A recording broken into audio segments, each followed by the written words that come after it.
പേരയ്ക്കയുടെയും പേരയിലയുടെയും ആരോഗ്യ ഗുണങ്ങൾ എന്തൊക്കെയാണെന്ന് നമുക്ക് ഇന്നത്തെ ഈ വീഡിയോയിലൂടെ നോക്കാവുന്നതാണ്. എൻ്റെ പേര് doctor Sandra Ajith, medical officer, Prana nature care centre, കൊല്ലം.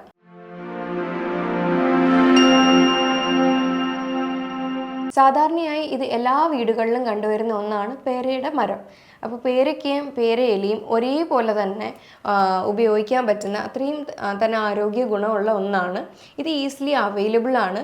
അപ്പോൾ ശരിക്കും നമ്മൾ പുറത്തുനിന്ന് മാർക്കറ്റിൽ പോയി അല്ലാതുള്ള ഫ്രൂട്ട്സൊക്കെ വാങ്ങിച്ച് കഴിക്കുമ്പോഴും ഇതിൻ്റെ ഗുണങ്ങൾ നമ്മൾ ശരിക്കും അറിയുന്നില്ല.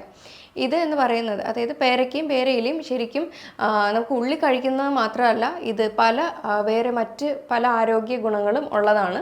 അതിനാൽ തന്നെ ഇത് പുറത്തൂടെ പുരട്ടാനായാലും തലയിലിടാനായാലും പാക്ക് പോലെ അപ്ലൈ ചെയ്യാനായാലും അതേപോലെ വേദഗുളിക്കൊക്കെ ഇത് ഉപയോഗിക്കാറുണ്ട്. ഇതിൽ എന്തൊക്കെ വൈറ്റമിൻസ് ആണ് അടങ്ങിയിട്ടുള്ളതെന്ന് നോക്കാം.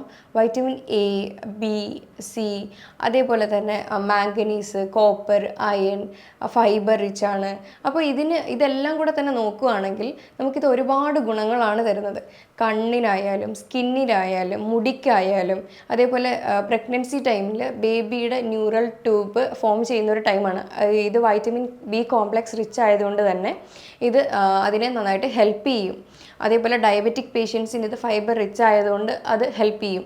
അതേപോലെ സ്ട്രെസ്സ് കുറയ്ക്കാനായാലും ഇത് പ്രഗ്നൻസി കഴിഞ്ഞിട്ടുള്ള വേദഗുളി എന്ന് പറയും. അപ്പോൾ അതിന് ആയാലും ഇതിൻ്റെ ഇല വെള്ളത്തിലിട്ട് തിളപ്പിച്ച് ഉപയോഗിക്കുന്നുണ്ട്. അതുപോലെ തന്നെ ഇത് ഇമ്മ്യൂണിറ്റി കൂട്ടുന്ന ഒന്നും കൂടെയാണ്. കാരണം ഇതിനകത്ത് വൈറ്റമിൻ സി റിച്ച് ആണ്. ഇതൊരു സിട്രിക് ഫ്രൂട്ട് തന്നെയാണ്. അതേപോലെ തന്നെയാണ് ഓറൽ ഹെൽത്തിന് നല്ലതാണ്.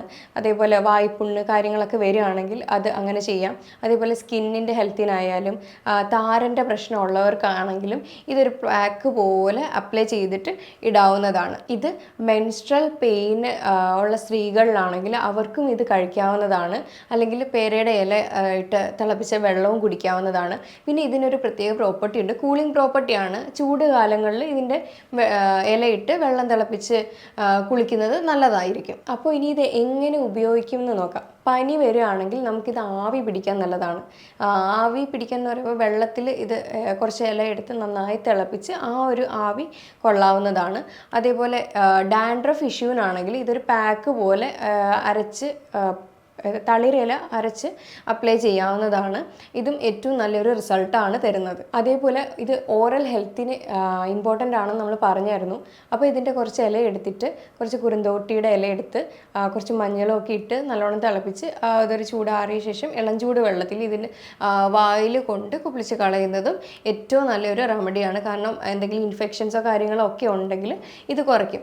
നമ്മൾ പറഞ്ഞായിരുന്നു ഇത് വേദഗുളിക്കും ഉപയോഗിക്കാറുണ്ടെന്ന്. കുറച്ച് ആര്യവേപ്പിലയും അല്ലാത്ത പ്ലാവിൻ്റെ തണ്ടും അതേപോലെ ഈ പേരക്കയുടെ കുറച്ച് ഇലയും കൂടെ ഒക്കെ ഇട്ട് വെള്ളം നന്നായിട്ട് തിളപ്പിച്ച് കുളിക്കുകയാണെങ്കിൽ പ്രഗ്നൻസി ടൈമിന് ശേഷമുള്ള, അതായത് ഇൻഫെക്ഷൻസോ കാര്യങ്ങളോ എന്തെങ്കിലുമൊക്കെ ഉണ്ടെങ്കിൽ അത് നശിച്ചു പോവുകയാണ് ചെയ്യുന്നത്. ഇനി അഥവാ ബോഡി പെയിനോ കാര്യങ്ങളൊക്കെ ഉണ്ടെങ്കിൽ ഇതിൻ്റെ ഇല കുറച്ചെടുത്തിട്ട് ഇട്ട് തിളപ്പിച്ചിട്ട് ആ വെള്ളത്തിൽ തന്നെ കുളിക്കാവുന്നതാണ്. ഇനി മുഖക്കുരു ഉള്ളവരാണെങ്കിൽ അത് നന്നായിട്ട്, അതായത് അതിൻ്റെ തളിരില എടുത്തിട്ട് നന്നായിട്ട് വെള്ളത്തിൽ ചാലിച്ച് നന്നായിട്ട് അത് ഗ്രൈൻഡ് ചെയ്ത് മുഖക്കുരു ഉള്ള ഭാഗത്ത് അപ്ലൈ ചെയ്ത് കൊടുക്കാവുന്നതാണ്. അതേപോലെ ഇത് ഡൈജഷൻ പ്രശ്നം ഉള്ളവർക്കാണെങ്കിലും അതേപോലെ വായ്പുണ്ണ് വരുന്നതിൻ്റെ മെയിൻ കാരണമായി ഗട്ടിൻ്റെ ഹെൽത്താണ്. അപ്പോൾ ഗട്ട് ആദ്യം ക്ലിയർ ആക്കിയതിന് ശേഷം വേണം.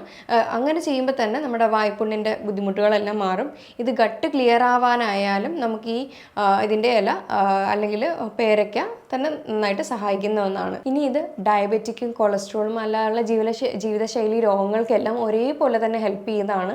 കാരണം വെയിറ്റ് ലോസിനാണെങ്കിലും ഇത് നന്നായിട്ട് പ്രൊമോട്ട് ചെയ്യും. കാരണം ഇതിനകത്ത് ഹൈ ഇൻ ഫൈബറാണ്. ഫൈബർ റിച്ച് ആയതുകൊണ്ട് തന്നെ ഇതെല്ലാ ഒരുവിധ ജീവിതശൈലി രോഗങ്ങൾക്കും നന്നായിട്ട് ഹെൽപ്പ് ചെയ്യുന്ന ഒരു ഫ്രൂട്ടും കൂടിയാണ്. ഇനി നമുക്കിത് ഗുവ ടീ ഉണ്ടാക്കാവുന്നതാണ്. നമ്മുടെ സാധാ ചായ ഒന്ന് ഒഴിവാക്കിയതുകൊണ്ട് ഇതിൻ്റെ ടീ കഴിക്കുകയാണെങ്കിൽ നമുക്ക് ഒരേപോലത്തെ ടേസ്റ്റ് ആയിരിക്കും ഏകദേശം കിട്ടുന്നത്. ഇത് 5 ഇല എടുത്തിട്ട് 5 ഗ്ലാസ് വെള്ളത്തിൽ തിളപ്പിച്ച് ഒരു 3 ഗ്ലാസ് ആയിട്ട് വറ്റിച്ച് നന്നായിട്ട് കുടിക്കുകയാണെങ്കിൽ നല്ലതായിരിക്കും. അതിനകത്ത് ഹണിയോ ടേസ്റ്റ് അത്ര കിട്ടുന്നില്ല എന്നുണ്ടെങ്കിൽ ഹണി ആഡ് ചെയ്ത് കഴിക്കാവുന്നതാണ്. ഇനി അമിതമായിട്ട് കാർബോഹൈഡ്രേറ്റ്സ് കഴിക്കുന്നവരാണെങ്കിൽ അത് നമ്മുടെ ലിവറിൽ വന്നിട്ട് അധികമായിട്ട് ഫാറ്റായിട്ട് സ്റ്റോർ ചെയ്ത് വെച്ചിരിക്കുകയാണ് ചെയ്യുന്നത്. അപ്പോൾ ഇതിനായാലും പേരയ്ക്കയും പേരയ്ക്കയുടെ ഇലയും നന്നായിട്ട് ഹെൽപ്പ് ചെയ്യുന്നതാണ്. ഒന്നുകിൽ അത് ടീ വെച്ച് കുടിക്കുകയോ അല്ലെങ്കിൽ അത് ഡയറക്റ്റ് ഫ്രൂട്ട് കഴിക്കുകയോ, അപ്പോൾ അങ്ങനെയുള്ള പല കാര്യത്തിലും നമുക്കിത് പേരയ്ക്ക ഉപയോഗിക്കാവുന്നതാണ്. ഞാൻ ഈ പറഞ്ഞ കാര്യങ്ങളിൽ എന്തെങ്കിലും ഡൗട്ട് ഉണ്ടെങ്കിൽ താഴെ തന്നിരിക്കുന്ന നമ്പറിൽ കോൺടാക്റ്റ് ചെയ്യാവുന്നതാണ്. ഇനി അടുത്തൊരു ഹെൽത്ത് ടോപ്പിക്കുമായിട്ട് വീണ്ടും കാണാം. താങ്ക്